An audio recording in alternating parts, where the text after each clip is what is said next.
इधर इंडिया गठबंधन ने आज 5वीं वर्चुअल बैठक की। इसमें 14 दलों के नेता शामिल हुए। आज की बैठक में गठबंधन के संयोजक को लेकर भी चर्चा हुई है। साथ ही सीट बंटवारे पर भी सभी राजनीतिक दलों के बीच चर्चा होनी है, जिसे 20 जनवरी तक फाइनल करने की डेडलाइन इंडिया गठबंधन से पहले ही तय कर रखी है। कांग्रेस की ओर से पार्टी अध्यक्ष मल्लिकार्जुन खड़गे, राष्ट्रीय महासचिव के.सी. वेणुगोपाल और लोकसभा सांसद राहुल गांधी शामिल हुए। सीट शेयरिंग, गठबंधन का संयोजक बनाने समेत तमाम मुद्दों पर बातचीत के लिए इंडिया गठबंधन की बैठक बुलाई गई थी। विपक्षी गठबंधन के नेताओं ने इन मुद्दों पर बातचीत भी की। इस दौरान बिहार के मुख्यमंत्री नीतीश कुमार ने इंडिया गठबंधन का संयोजक बनने से इनकार कर दिया है। इंडिया गठबंधन की शनिवार को हुई वर्चुअल बैठक में उन्हें संयोजक बनाने का प्रस्ताव लाया गया था, इसे उन्होंने ठुकरा दिया है और नीतीश ने कांग्रेस से गठबंधन का अध्यक्ष बनाने की सलाह दी है। भले ही ममता बनर्जी ने दूसरे कार्यक्रमों का हवाला देते हुए मीटिंग में आने से इनकार किया हो, लेकिन बंगाल में कांग्रेस और टीएमसी के बीच सीटों को लेकर जो टकराव देखने को मिल रहा है वह किसी से छिपा नहीं है। टीएमसी बंगाल में कांग्रेस को 2 सीटें देने पर अड़ी है, जबकि कांग्रेस ज्यादा सीटें चाहती है। यही वजह है कि बंगाल में ममता बनर्जी की पार्टी के नेता और कांग्रेस के नेता एक दूसरे पर खूब निशाना साध रहे हैं।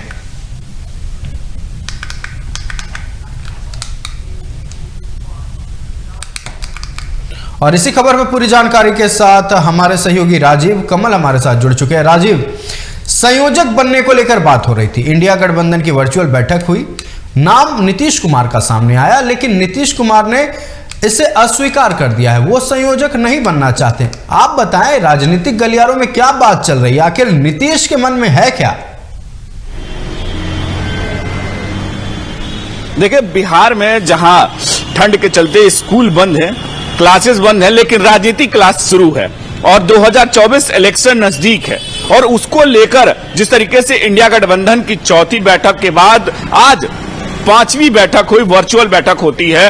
5वीं वर्चुअल जो बैठक होती है उसके समय वो रखा गया था लगभग 11:30 बजे, लेकिन नीतीश कुमार को 3 बजे यहां नियुक्ति पत्र बांटना था। नियुक्ति पत्र गांधी मैदान में 25,000 से ज्यादा जो पास हुए जो शिक्षक है वो पहुंचे थे। तो अगर उसको सुबह में किया गया, वो फिर सुबह में वहां जब नीतीश कुमार अपने आवास से वर्चुअल बैठक में शामिल होते हैं और इधर तेजस्वी यादव और लालू प्रसाद यादव जो राष्ट्रीय अध्यक्ष हैं राजद के, वो शामिल होते हैं।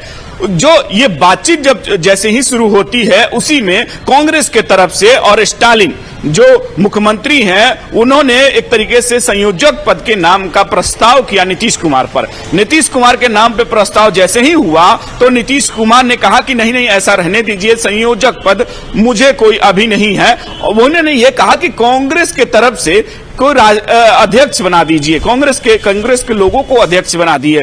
तो संयोजक पद का जिस तरीके से जो चर्चाएं बिहार में चल रही थी, बिहार के जो पार्टियां हैं जो महागठबंधन में हैं कि संयोजक नीतीश कुमार को बनाना चाहिए। उसके बाद कई तरह के जो नीतीश कुमार के जो जदयू के नेता हैं, चाहे राजद के नेता, कि उनमें काबिलियत है प्रधानमंत्री पद के उम्मीदवार बनने का, संयोजक बनने की जो बातें चर्चाएं चल रही थी कि नीतीश कुमार के उनके जो मंत्री हैं वो साफ खुलकर कह रहे थे कि नीतीश कुमार संयोजक छोड़िए, वो तो प्रधानमंत्री प्रधानमंत्री के लिए वो एक तरीके से वो एक उम्मीदवार हो सकते हैं, क्योंकि उनमें से हर एक गुण है। और गुण इसलिए कि 18 सालों से बिहार का जिस तरीके से वो कायाकल्प कर रहे हैं, जिस तरीके से वो विकास के कार्य कर रहे हैं, वो उनके जैसा कोई नेता नहीं है। और नीतीश कुमार ने एक बड़ा मास्टर स्ट्रोक चला है और ये संयोजक पद से साफ तरीके से इनकार करते हुए, लेकिन हाँ, संजय झा जब बैठक से बाहर निकलते हैं एक अन्य मार्ग से, तो उनके जब मीडिया कर्मियों ने पूछा कि क्या बातचीत हुई, तो साफ तौर पर संयोजक के जिस तरीके से उन्होंने कहा कि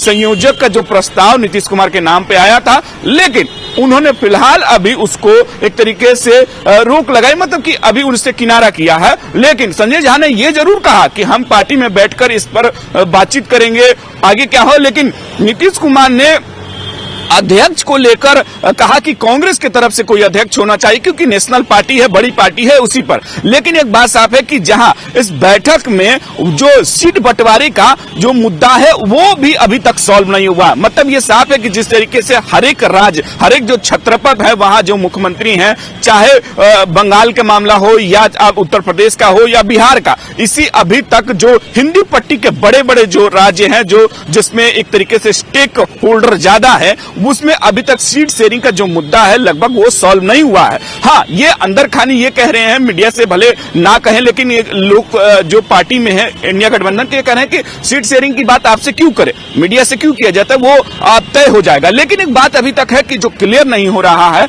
चाहे ममता बनर्जी साफ करके खुल करे जो कांग्रेस को 2 सीटें देने की बात करती हैं कि इससे ज्यादा हम सीट दे नहीं पाएंगे, वो हार सकते हैं, लेकिन जो आज लगभग 2-2.5 घंटे से ज्यादा बैठक चली, लेकिन इसमें भी कोई निर्णय अभी तक फिलहाल निकल के नहीं आया। जो 5वीं बैठक, वर्चुअल बैठक जो होने, 4थी जब बैठक दिल्ली में हुई थी, तो नीतीश कुमार ने यह कहा था कि 2 मुद्दे कम से कम आप लोग जरूर इस साल के लास्ट तक, मतलब जो 31 दिसंबर तक ये पूरी करें, जो सीट शेयरिंग का मुद्दा हो और किस मुद्दे पर हम लड़ेंगे वो तय हो जाना चाहिए। लेकिन ना वो हुआ। ये बैठक जो बार बार कही जाती कि वर्चुअल बैठक हो गई है, इसको लेकर मीडिया में कई तरह की खबर चले, इस कई बार खंडन में, लेकिन जो आज वर्चुअल बैठक हुई, लेकिन उसमें कोई एक तरीके से निर्णय नहीं हुआ। बात साफ है कि नीतीश कुमार को संयोजक पद के लिए जैसे ही नाम उठाया, नीतीश कुमार ने इसको मना कर दिया।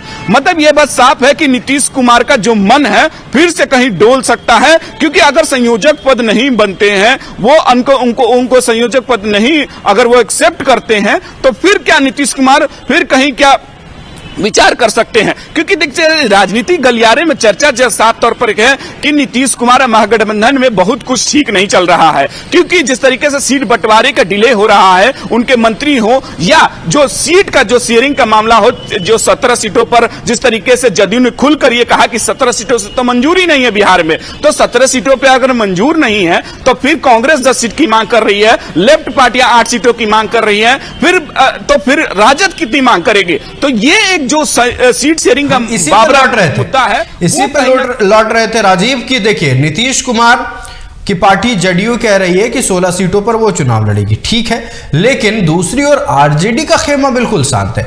क्या ये तूफान से पहले वाली शांति है? क्या इस गठबंधन में अभी तक सब ठीक है? क्योंकि आरजेडी की ओर से अभी तक सीट शेयरिंग को लेकर ऐसा कोई बयान सामने नहीं आ रहा है कि हम इतने सीटों पर लड़ना चाहते हैं, हमें इतनी सीटें चाहिए ताकि हम चुनाव लड़ सके। ऐसी बातें आरजेडी की ओर से क्यों नहीं हो रही है? देखिए आयुष, राजनीति थोड़ी समझनी, क्योंकि 2019 में जब एनडीए के साथ नीतीश कुमार थे, तब आधे सीट की हुई थी कि बराबर बराबर, बड़े भाई छोटे भाई, जो समय चल रहा था कि हम बड़े हैं तो हम छोटे हैं, तो बराबर बराबर सीटें लड़ी थी। जब उसमें अगर 17 सीटों में 16 सीट जदयू के पास है और जदयू वो सीट छोड़ना नहीं चाहती है, उसको लेकर साफ तौर पर उनके पार्टी के नेता हो, बड़े नेता हो, संजय झा हो या तमाम विजय चौधरी जो नजदीक है नीतीश कुमार के, संजय झा नजदीक है, खुलकर कहा कि 17 सीटों से तो कम तो कोई समझौता नहीं है।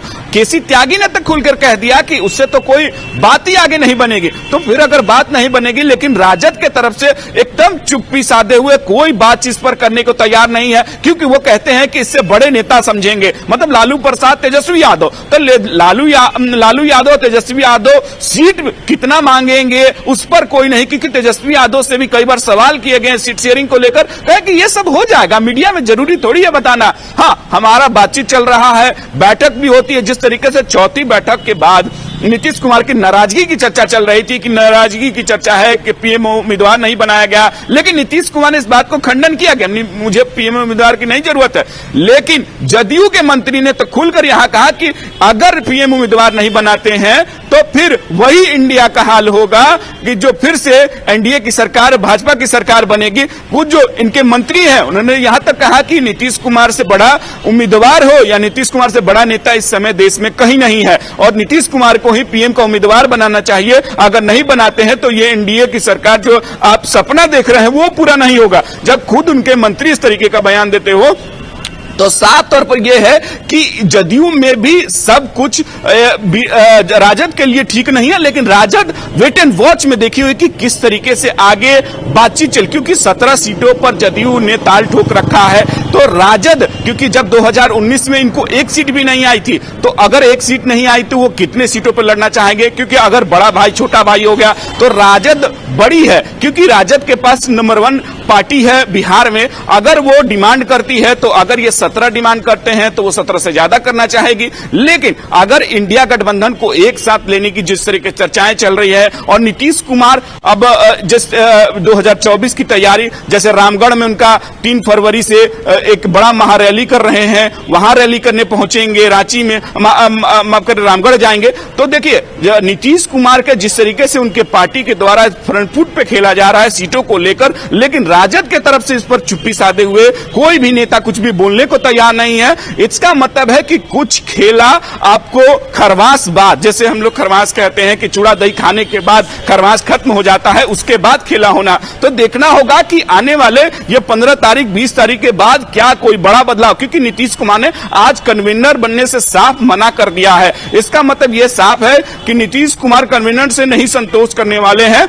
अब पाले चल गया है इंडिया गेंद, जो कांग्रेस है आरजेडी के पास अब गेंद चला गया है कि नीतीश कुमार अगर क्योंकि जब वो नाराजगी की राहुल गांधी की जो फोन पे बातचीत बार बार लालू प्रसाद यादव का, कि नीतीश से बड़ा कोई नेता नहीं है, तेजस्वी यादव खुद कहते हैं कि वो उस पर काबिल रखते हैं। तो अगर नीतीश कुमार ने आज 5वीं बैठक में इसको इनकार कर दिया तो एक बात जरूर जान लीजिए कि आने वाले समय में ये जो आप राजनीति की जो गर्मी है इस ठंड में ज्यादा देखने को जरूर मिलेगी। आयुष, देखिए राजीव, हम बार बार चर्चा कर रहे हैं नीतीश कुमार के बारे में, कांग्रेस के बारे में, ममता बनर्जी के बारे में, लेकिन हम अरविंद केजरीवाल के बारे में चर्चा नहीं कर रहे। अरविंद केजरीवाल का नाम इसलिए सामने आया क्योंकि अरविंद केजरीवाल किसी भी क्षण नीतीश कुमार को साथ देते नजर आते हैं, फिर अगले क्षण वो नीतीश कुमार के खिलाफ चले जाते हैं। ममता बनर्जी अरविंद केजरीवाल में कभी साथ दिखता है, कभी टकराव दिखता है। तो क्या ये पूरा मसला जो है टकराव का, ये सीट शेयरिंग पर इफेक्ट नहीं करेगा?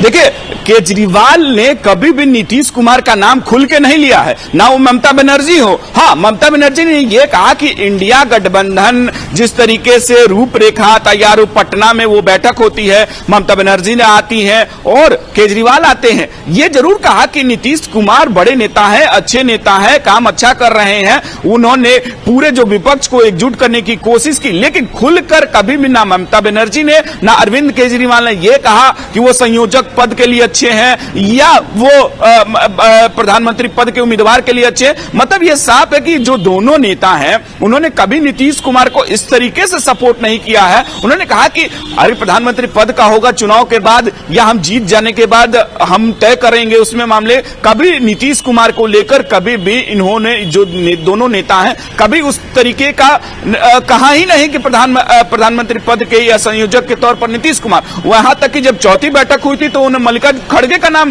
प्रस्तावित कर दिया था कि यही उम्मीदवार हो जाएंगे, यही आपके कन्वीनर हो जाए। तो बात साफ है कि अगर मल्लिकार्जुन खड़गे का नाम को लेकर जब इन दोनों ने, दोनों बड़े नेता हैं इंडिया गठबंधन के, अगर वो प्रस्तावित करते नीतीश कुमार के नाम को नहीं दिया, तो आज नीतीश कुमार ने अगर कन्वीनर बनने से मना कर दिया, इनकार कर दिया, तो कहीं ये एक बड़ा राजनीतिक उलटफेर आपको जरूर आने वाले समय में देखने को मिलेगा। क्योंकि देखिए अरविंद केजरीवाल कच्चे खिलाड़ी नहीं है। जिस तरीके से उनकी राजनीति रही है और वो अन्ना हजारे, उसके बाद वो राजनीति जिस तरीके से वो इन्वॉल्व हुए, वहां मुख्यमंत्री बनते हैं, दूसरी बार भी बनते हैं, तो एक बड़ा वो एक राजनीति जिससे कांग्रेस को हटाकर उस तरीके की राजनीति करने आए हैं। वो पंजाब में भी उनकी सरकार है, तो वो एक बड़े एक तरीके से चेहरा भी है और इंडिया गठबंधन में उनकी बड़ी भूमिका है। ममता बनर्जी तो खुलकर एक तरीके से जिस तरीके से वो चुनाव जीत कर आई हैं और ऊपर से अब तो जो कांग्रेस की 2 सीटों की जिस तरीके से वो कहती हैं कि 2 सीट से ज्यादा देने लायक नहीं है, उधर से यहां आपको जो अखिलेश प्रसाद सिंह है, अखिलेश यादव हैं, वो तो कहते हैं कि यहां हम तो पूरे सीटों पर लड़ सकते हैं। हाँ, कांग्रेस को अगर 10-5 सीटें मिल जाए तो ठीक है। तो साफ है कि सीट शेयरिंग को लेकर जिस तरीके से कुछ राज्यों में जो दिक्कतें आ रही हैं वो अभी तक सॉल्व नहीं हो रहा है, उसी को लेकर ये जो टेस्ट रन चल रहा था और संयोजक पद बार बार की नीतीश कुमार को बना दिया जाए, नीतीश कुमार को बनाए, लेकिन आज उस पर एक तरीके से विराम जरूर लग रहा है। लेकिन हाँ, संजय झा ने यह जरूर कहा कि हम पार्टी में चर्चा करेंगे, लेकिन उस पर आगे बातचीत करेंगे। लेकिन जब नीतीश कुमार ने यह कह दिया कि अध्यक्ष के तौर पर आप कांग्रेस की तरफ से किसी को बना दीजिए, क्योंकि वो पार्टी बड़ी है और वो राष्ट्रीय पार्टी है, तो ये साफ है कि नीतीश कुमार का कहीं मन तो नहीं डोल रहा है, कहीं फिर से आगे निगाहें तो कहीं नहीं फेर लेने वाले हैं। तो अब ये समय, क्योंकि जिस तरीके से बिहार में राजनीति अब तेज हो गई है, इंडिया गठबंधन की सीट शेयरिंग, बीजेपी ने तो खुलकर यह कह दिया कि संयोजक अब नीतीश कुमार में कुछ बचा नहीं रह गया। अब नीतीश कुमार केवल सपने देख रहे हैं और ये सपने उनके कभी पूरे नहीं होने वाले हैं कि पीएम उम्मीदवार बनेंगे। तो एक बात साफ है, ये नीतीश कुमार का केवल इस्तेमाल किया जा रहा है। इनका साफ बीजेपी कह रही है कि अब नीतीश कुमार केवल बिहार जिस तरीके से उनसे नहीं चल रहा है, वो अब क्या जाके कन्वेनर और क्या प्रधानमंत्री पद के उम्मीदवार बनेंगे। कटाक्ष बार बार इधर से विपक्ष की तरफ से भी किया जा रहा है, बीजेपी की तरफ से कहा जाए कि नीतीश कुमार केवल एक तरीके से जो कठपुतली बनकर रह गए हैं और सब खेला कांग्रेस की तरफ से तो लेना होगा ना, क्योंकि जहां एक तरफ अभी भी सीट शेयरिंग पर मुद्दा फंसा हुआ, वहीं दूसरी तरफ अगर बीजेपी को देख ले तो बीजेपी एक्शन मोड में नजर आ रही है। चुनावी शंखनाद उन्होंने कर दिया है, बीजेपी लगातार रैलियां कर रही है। प्रधानमंत्री नरेंद्र मोदी पूरी तरह से एक्शन में आ गए हैं। बीजेपी को जितवाने के लिए 400 सीटों का आंकड़ा पार करने के लिए लगातार मेहनत करते नजर आ रही है। ऊपर से राम मंदिर का मुद्दा कहीं ना कहीं बीजेपी को फायदा जरूर देता नजर आएगा इस बार। ऐसे में विपक्ष के पास ना कोई मुद्दा है फिलहाल के लिए, और वो अपने ही मसले में क्या फंसे नहीं ज्यादा नजर आ रहे हैं।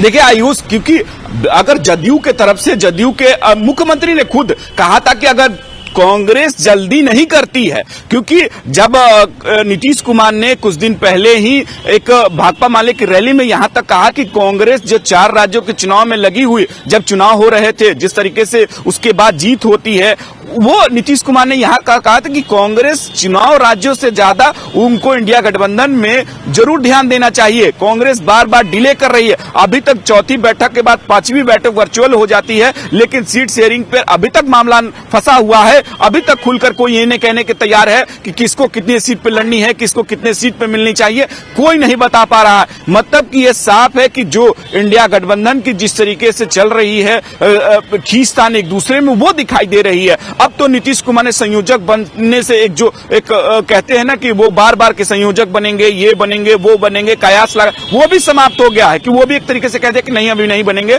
हाँ, लेकिन ये बात साफ है कि जो पीएम उम्मीदवार को लेकर अभी भी चर्चाएं जरूर गर्म है कि पीएम उम्मीदवार कौन बनेगा, कौन नहीं बनेगा। इस पर विपक्ष ने कई बार सवाल खड़े किए और मुद्दा एक बात साफ है कि अगर जितनी देरी होगी, अगर जितनी देरी लोग सीट बंटवारे को लेकर और सीट शेयरिंग को लेकर या तमाम जो मुद्दे को लेकर अगर ये देरी करेंगे, क्योंकि बीजेपी के पास एक तरीके साफ है, 22 तारीख को प्राण प्रतिष्ठा जो अयोध्या में होने वाली है भगवान राम की, तो उसको लेकर वो पूरी तैयारी में है। बीजेपी एक तरीके से बार बार उसके तरफ से बैठकों का दौर हो या उन निर्णय लेने का दौर हो, सब कुछ वो चल रहा है, वो एक्शन मोड में है। और यहां तक कि प्रधानमंत्री भी बिहार आने वाले हैं, भले उसकी तारीखें फिलहाल कंफर्म नहीं, लेकिन ये बात जरूर कि बिहार वो आ रहे हैं। तो जो चुनावी मोड में है, बीजेपी पूरी तरीके से लगी हुई है। हाँ, ये बात जरूर है कि इसकी खामियाजा इंडिया गठबंधन को जरूर भुगतना होगा, क्योंकि अगर जितनी देरी होगी, क्योंकि अगर सीट शेयरिंग नहीं होगा, मुद्दा तय नहीं होगा, मिनिमम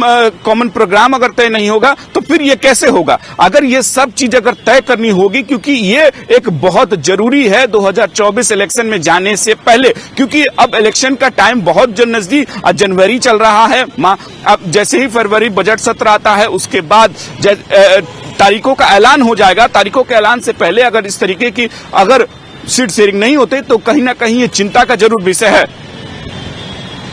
राजीव, आपका हमारे साथ जुड़ने के लिए और तमाम जानकारी के लिए बहुत बहुत धन्यवाद।